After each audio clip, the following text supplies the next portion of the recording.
Assalamualaikum warahmatullahi wabarakatuh. Perkenalkan, nama saya Sumiati, kelas 17A, Prodi Pendidikan Biologi. Baiklah, di sini saya akan memenuhi tugas biologi sel. Saya akan menjelaskan materi tentang struktur dan fungsi dari dinding sel.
Selanjutnya itu, pada sel tumbuhan, jamur dan bakteri, membran plasma bukanlah pembatas sel terluar, namun terdapat suatu struktur di luar membran plasma, yaitu dinding sel. Pada umumnya, dinding sel itu tumbuh tampak lebih tebal dan kuat karena mempunyai fungsi utama sebagai pelindung sel dan rangka sel. Pada sel tumbuhan yang masih muda, dinding sel itu hanya selapis dan dinamakan lapisan primer atau dinding sel primer. Apabila sel ini semakin dewasa, itu maka akan terbentuk lapisan di luarnya, yaitu lapisan sekunder atau dinding sel sekunder. Antara kedua lapisan ini terdapat selaput tipis bahan yang mengandung pektin, di mana pektin tersebut berfungsi sebagai perekat kedua lapisan dari dinding sel tersebut. Pada sel hewan sebenarnya terdapat suatu struktur yang kemudian dianggap sebagai dinding sel. Hanya saja dinding selnya itu semu dan lebih dikenal dengan selubung sel karena sangat tipis. Pada sel hewan ini juga, selubung sel ini tersusun dari molekul-molekul karbohidrat yang kompleks. Dinding sel tumbuhan tingkat tinggi itu dinding sel tumbuhannya dapat bersifat relatif tipis dan lentur ataupun tebal dan kaku.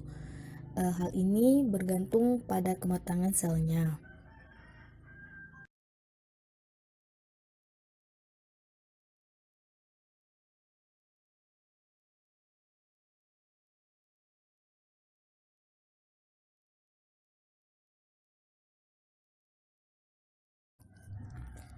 Dan yang ketiga ada hemiselulosa, di mana hemiselulosa itu merupakan heteropolimer yang terdiri atas bermacam polisakarida dan merupakan rantai bercabang.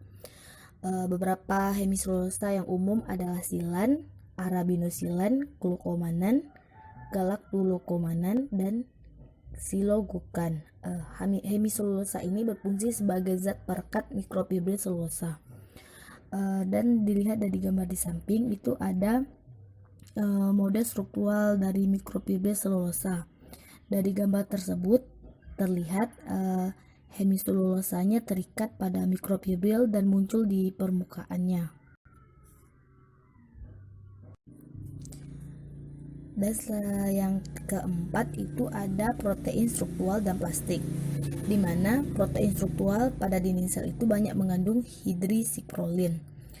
Plastik biologis itu terdiri atas lignin dan kutin.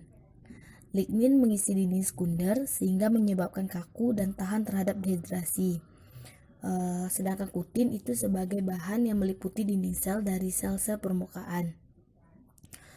Kutin itu mengandung asam lemak dengan atom C berikatan secara kovalan.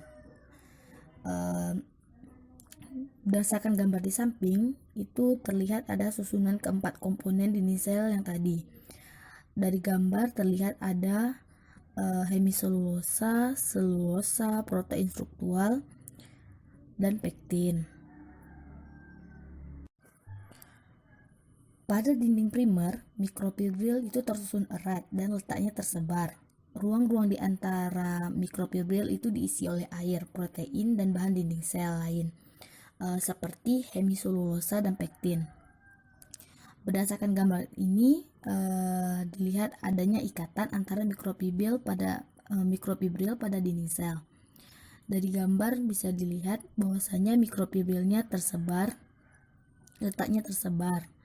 Dan dari gambar juga terlihat selulosa, pektin, glikoprotein.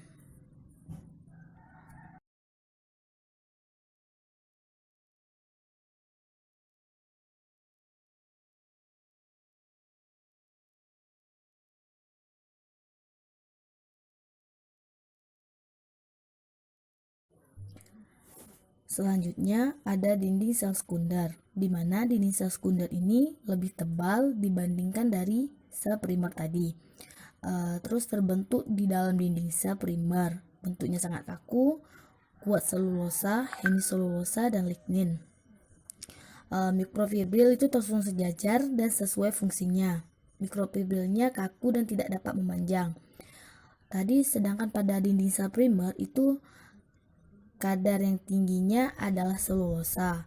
Sedangkan kalau pada dinding sel sekunder itu kadar hemiselulosanya rendah dan kadar selulosanya yang tinggi. Dinding sel sekunder ini juga memiliki pektin. Dinding sel sekunder ini terbentuk setelah sel mencapai ukuran maksimum. Berdasarkan gambar di samping itu dapat dilihat bentuk dari dinding sel, dimana dari gambar bisa dilihat yang mana pektin, yang mana mikrofibril selulosa, membran plasma, dinding sel sekunder, dan adanya lamela. Selanjutnya itu ada fungsi dari dinding sel, di mana fungsi dinding sel tersebut yang pertama ada menyokong struktur dan bentuk sel, yang kedua sebagai perlindungan terhadap infeksi dan stres mekanik seperti serangga atau patogen. Yang ketiga ada pemisah bagian dalam sel dari lingkungan luar. Yang keempat sebagai transformasi zat dan informasi dari bagian dalam sel keluar. Yang kelima itu membantu dalam regulasi osmotik. Yang keenam mencegah kehilangan air. Yang ketujuh komunikasi antar sel. Yang kedelapan itu mencegah pecahnya sel karena tekanan Tugor. Dan yang kesembilan itu membantu difusi gas masuk atau keluar dari sel.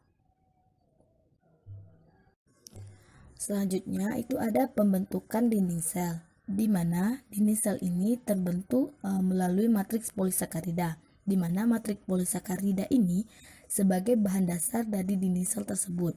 Setelah itu dinding sel itu akan disintesis dengan bantuan enzim di badan Golgi. Setelah disintesis dengan bantuan enzim tadi, lalu akan disekresikan ke dinding sel. Itu melalui proses yang namanya fusi membran vesikula ke membran plasma. Dan ini ada video dimana ini merupakan video tentang pembentukan dari dinding sel.